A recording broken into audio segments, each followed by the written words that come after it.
Pedro Brinca, economista, está connosco para a análise. Bom dia, bem-vindo. Bom, olhando aqui, sabemos que os sinais e os casos de pobreza estão efetivamente a aumentar. Por outro lado, temos os bancos com resultados fantásticos, Portugal com excedente orçamental. O que é que está aqui a falhar? Bem, vamos lá ver. Toda e qualquer crise e abrandamento económico tem efeitos fortemente redistributivos. Com a subida das taxas de juros e o aumento da margem financeira, os bancos estão precisamente a realizar lucros bastante acentuados. Não obstante, se nós olharmos em termos acumulados desde 2011, apenas este ano é esperado que, tendo em conta os prejuízos da década passada e os lucros que agora estão a ter, o setor da banca como um todo atinge o break-even, ou seja, o equivalente aos prejuízos mais os lucros dá mais ou menos zero. Obviamente isto esconde uma realidade heterogénea, a Caixa Geral de Depósitos já está em terreno positivo, Milênio BCP e Novo Banco ainda estão em terreno negativo, mas há aqui uma grande heterogeneidade. Claro que as políticas do BCE de controle da inflação são fortemente redistributivas. O objetivo do BCE não é preocupar-se com a desigualdade, nem com questões de pobreza. É baixar a inflação. É baixar a inflação e não sejamos ingênuos. A subida das taxas de juros é para retirar poder de compra a famílias, governos e empresas. Agora, claro, mesmo quando olhamos para a taxa de inflação, é uma média. Se a taxa de inflação for 5%, essa média não reflete a realidade de diferentes pessoas. Os bens que mais subiram são habitação e alimentação. Alimentação e habitação têm um peso muito superior no orçamento das famílias mais carenciadas do que tem nas famílias mais abastadas. E agora vem a má notícia de o fim do IVA zero. Agora, até ao final do ano, vai tornar as famílias ainda mais vulneráveis. Do ponto de vista, o IVA zero, do ponto de vista de uma medida de combate à inflação, na minha opinião, é uma medida completamente absurda. E passo a explicar porquê. É uma medida, em primeiro lugar, cega. Corta 6% nos bens alimentares para todos. Seja para o Cristiano Ronaldo com os bifes do Wagyu, seja para o pobrezinho que compra umas febras de porco para se enrascar, não é? Ou seja, nesse aspecto não é uma medida social. Justa. Não é socialmente justa. Mas é pior que isso. E se essa medida corresse bem, ou seja, se é uma descida de 6% do imposto, correspondesse uma descida de 6% do preço. Ora, aquilo que o Boletim Económico do Banco de Portugal veio mostrar é precisamente que a descida dos 6% do imposto não correspondeu uma descida de 6% do preço. O que isto quer dizer é que dos 640 milhões de euros de Orçamento de Estado que estava previsto a medida custar, houve uma parte significativa, cerca de 200 milhões, que não foram para as famílias. Porquê? Porque os preços não baixaram na mesma proporção. Com uma agravante. Aquilo que outros exemplos nos mostram, nomeadamente na Finlândia, onde foi feita uma experiência parecida, desceu-se o IVA de 14% para 0% nos cabeleireiros e depois mais tarde subiu-se outra vez de 0% para 14%, e aquilo que aconteceu na Finlândia foi quando subiu de 0% para 14%, o preço subiu acima do que teria sido o preço se tivesse mantido a tendência antes da descida inicial. Isto significa que temos de ter cuidado para perceber o que é que vai acontecer em janeiro, se as pessoas não vão ficar pior com esta medida do que teriam estado se ela nunca tivesse acontecido.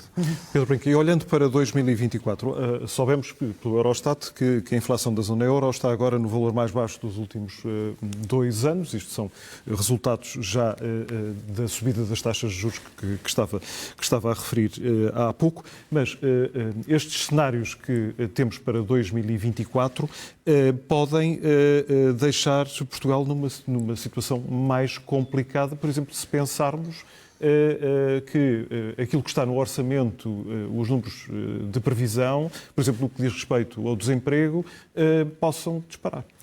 Aqui vários cenários de análise. O primeiro é a questão da zona euro e depois as especificidades de Portugal. No contexto da zona euro, em Portugal também está integrado, é bom lembrar que a generalidade dos economistas acredita que o impacto restritivo das taxas de juros sente-se, tipicamente, 1 ano a 1 ano e meio após a subida das mesmas taxas de juros.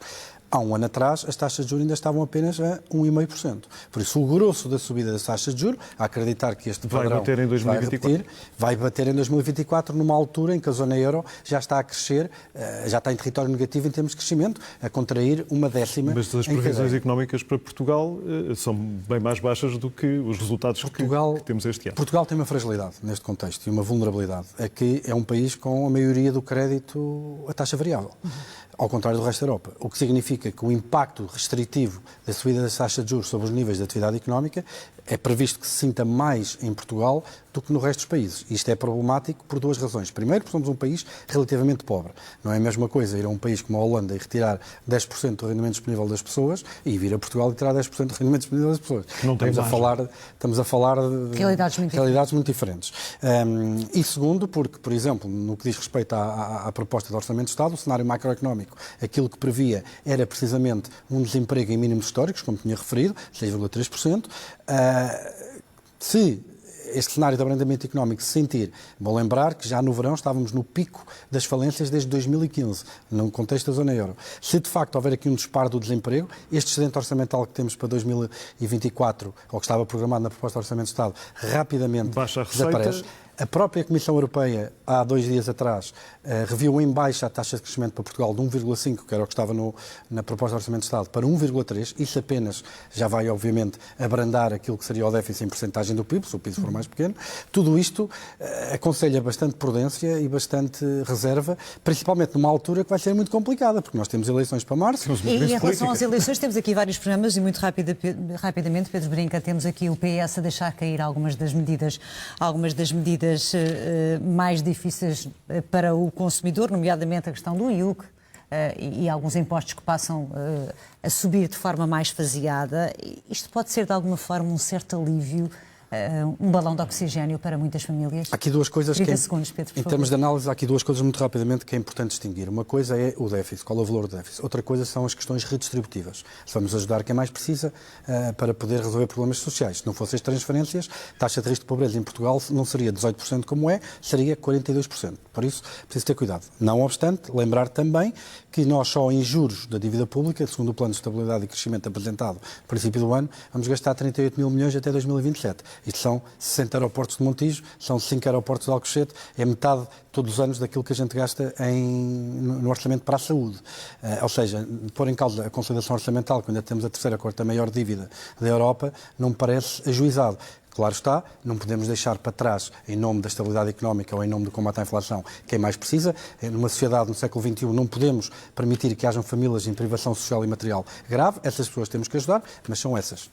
Obrigada, Pedro Brinca, pela análise. Bom dia. Bom fim de semana.